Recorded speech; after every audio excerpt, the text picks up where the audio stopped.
सबको प्रिय मानना। तो जैसे अपनापन पैदा होता है, तो देखो श्याम वर्ण का बालक भी हमें श्याम सुंदर जैसा ही दिखाई देता है। एक माँ से तो पूछो, जिसका बच्चा बिल्कुल ही निपट काला कलूटा है, तो वो किस तरह से उसके माथे पर चुंबन जड़ देती है, ये कहकर कि मेरा लाला कन्हैया है, ये तो राजा बाबू है, ये तो मेरा लाल है, ये तो मेरी आत्मा है। उसे अपने अंक में भर लेती है। मां से तो पूछो, तो कितना अपना माने, आत्मवत सर्वभूतेषु। और जिस दिन भी आपने दूसरों को अपना मान लिया, प्रेम का झरना फूट पड़ेगा। और फिर इसीलिए ये कहा सर्वभूत हिते रता, सबके हित में तभी आप खड़े होंगे जब आप उसे अपना मानेंगे। इसमें दो बातें हैं, कोई माने या ना माने, आप उसे मानिए तो देखना एक दिन उसके मन में भी अपनापन पैदा हो जाएगा, अपनापन पैदा हो जाएगा।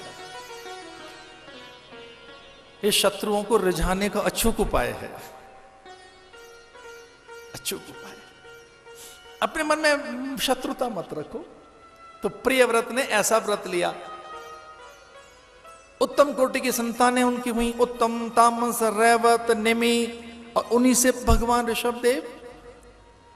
इसे कितना बड़ा गौरव है ये बात कहते हुए, मुझे कितनी हर्षानुभूति हो रही है कि आदिनाथ भगवान ऋषभदेव प्रथम जैन, प्रथम तीर्थंकर कोई और नहीं, स्वयं भगवान नारायण ही हैं।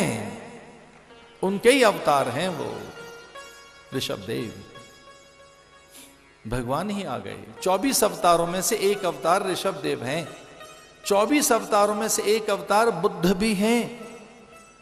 तो वैदिक धर्म की उदारता तो देखो, हिंदुओं की विशालता तो देखो, अरे इनका हृदय तो देखो, सागर जैसा हृदय लिए बैठे हैं ये।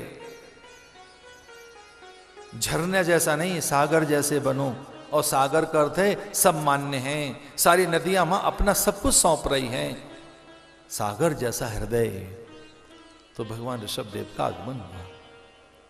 अपने ज्येष्ठ पुत्र को, यद्यपि सभी पुत्रों को ज्ञान दिया उन्होंने, सभी पुत्र उनके एक प्रकार से मुक्त हुए, और अपने ज्येष्ठ पुत्र को राज्यभार सौंपकर वो निकल गए थे जंगलों में। भरत को बस एक ही मंत्र दे गए थे भरत को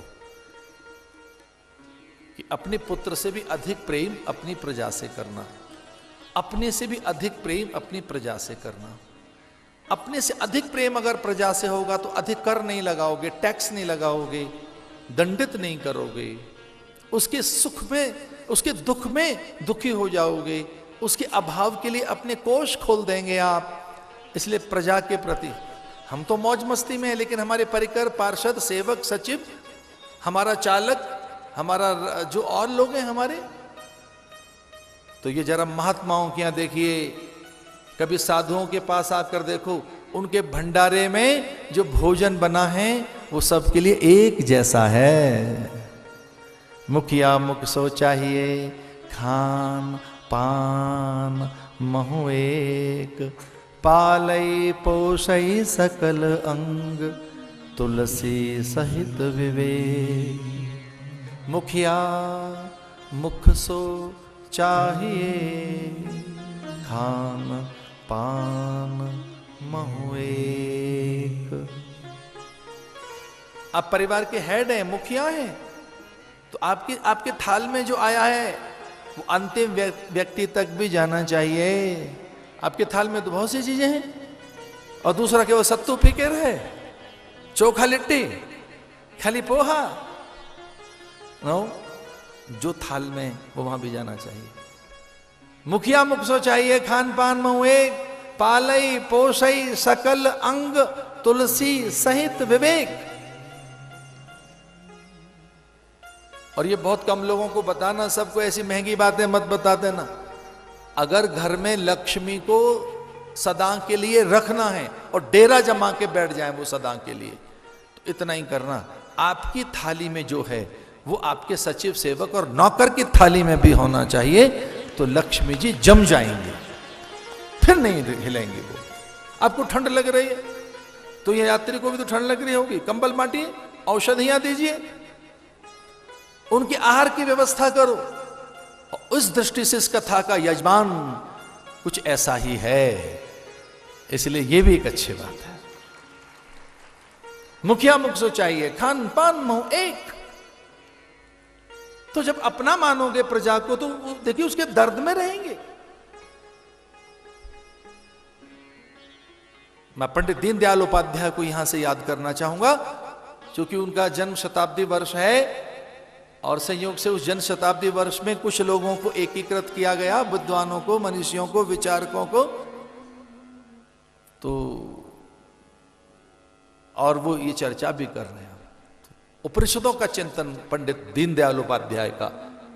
और बहुत अच्छी बात कही, इस धरती पर जो महात्मा गांधी ने बात कही वैसी ही कोई बात और बहुत ऊंचे दर्जे की बात पंडित दीनदयाल उपाध्याय ने कही। ये ध्यान रहे, इस धरती पर तभी विकास होगा जब अंतिम से अंतिम व्यक्ति का विकास होगा। अंत्योदय की जिसने बात कही वो पंडित दीनदयाल उपाध्याय है। अंत्योदय, उस अंतिम व्यक्ति का भी विकास हो, उसका भी उत्कर्ष हो, उसकी भी प्रगति हो।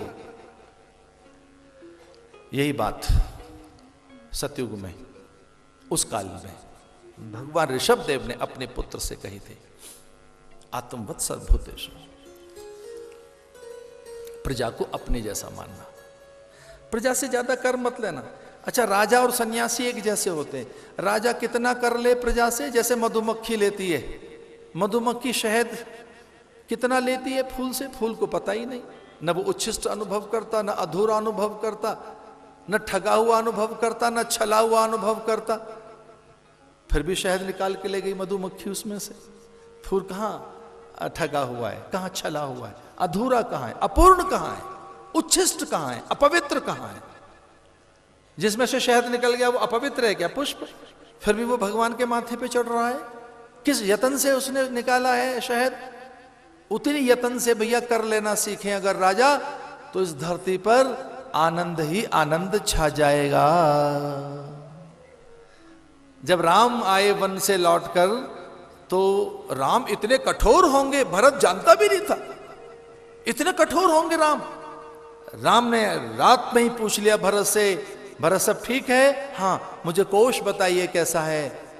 मैं कोश था मुझे, अब मैं राजा होने वाला हूं कल, मैं चार्ज लूंगा तेरे से, और तू मानता है कि मैं ही यहां का राजा हूं, मेरी खड़ाऊं पूजित होती हैं। मुझे कोश बता, फाइनेंस की स्थिति बता क्या चल रही है। तो घबरा गया भरत। उसने कहा भोर तो होने दो, एक बार भोर तो हो जाए फिर बताऊं। लेकिन बोले नहीं, अभी बता। अयोध्या का कोश क्या कहता है? तो भरत ने सकुचाते हुए कहा कि अयोध्या का कोश 13 गुना बड़ा है, 13 टाइम्स जीडीपी है यहां की। जितना आप छोड़कर गए थे या पिताजी, उससे 13 गुना यहां मैंने इकट्ठा कर दिया है। तो राम ने पूछा, तेने इतना ले लिया कर, तेने इतना कर ले लिया प्रजा से? तो भरत ने कहा मैंने नहीं लिया, मैंने तो कर मुक्त कर दिया था प्रजा को कि कोई कर मुझे नहीं चाहिए, कोई टैक्स मुझे नहीं चाहिए। लेकिन ये प्रजा ही ऐसी है कि जब पता लगा कि राजा को कुछ नहीं चाहिए, तो सारा का सारा जो अधिक धन था प्रजा ने राजकोष में जमा करा दिया है। जब ज्यादा हो जाता तो राजा के पास जाते, आप जमा कर लो, आप रख लीजिए। ये तो आज भी कुछ भले लोग ऐसा करते हैं कि बड़े बुजुर्गों के पास अपनी चीजें रख देते हैं कि हमारे पास इतनी, आप संभाल के रखो।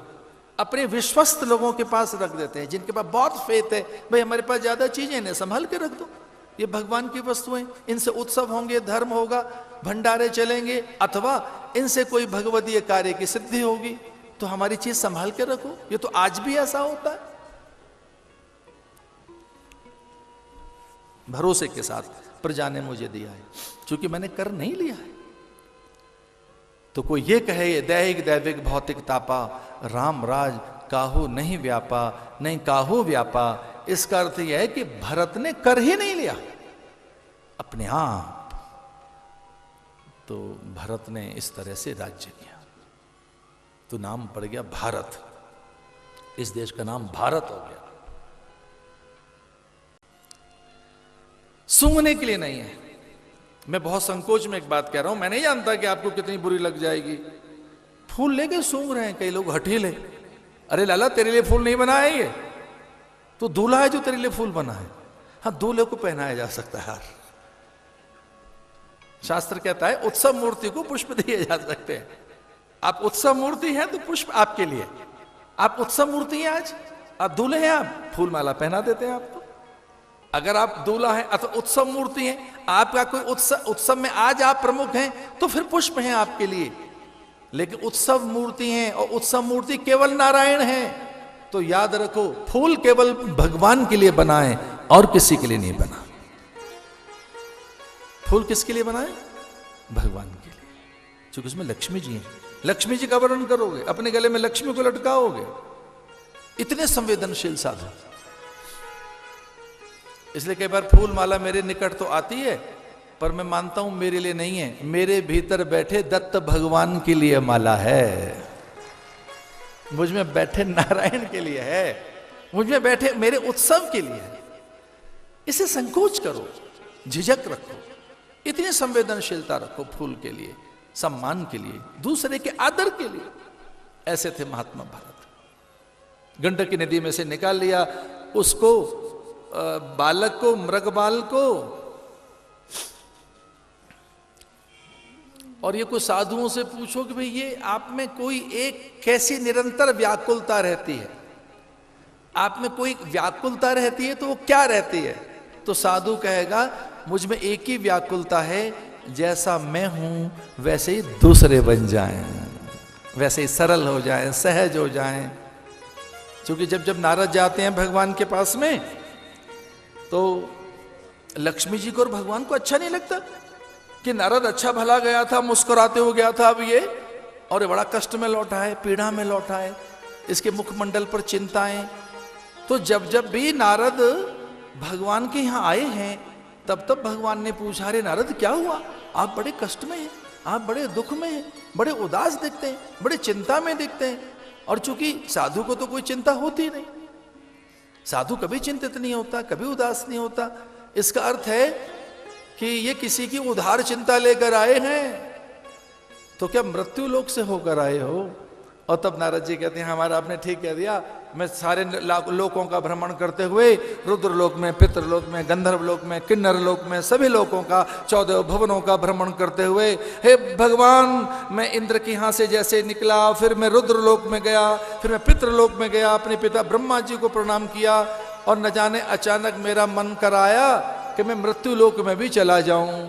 और जैसे ही मृत्यु लोक में गया तो वहां के प्राणी नाना प्रकार के कष्ट भोग रहे हैं, नाना प्रकार के दुखों से दुखित हैं, उनके दुख से मैं दुखी हो गया हूं।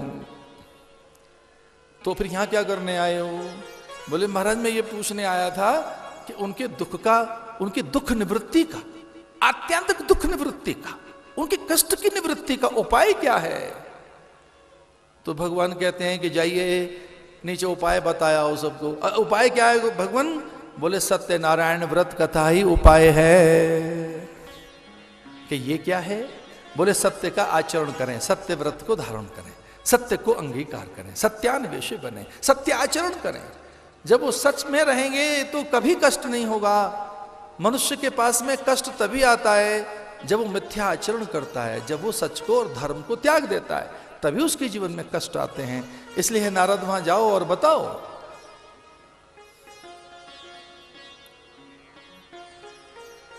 तो नारद फिर मंत्र देने यहां आ जाते हैं।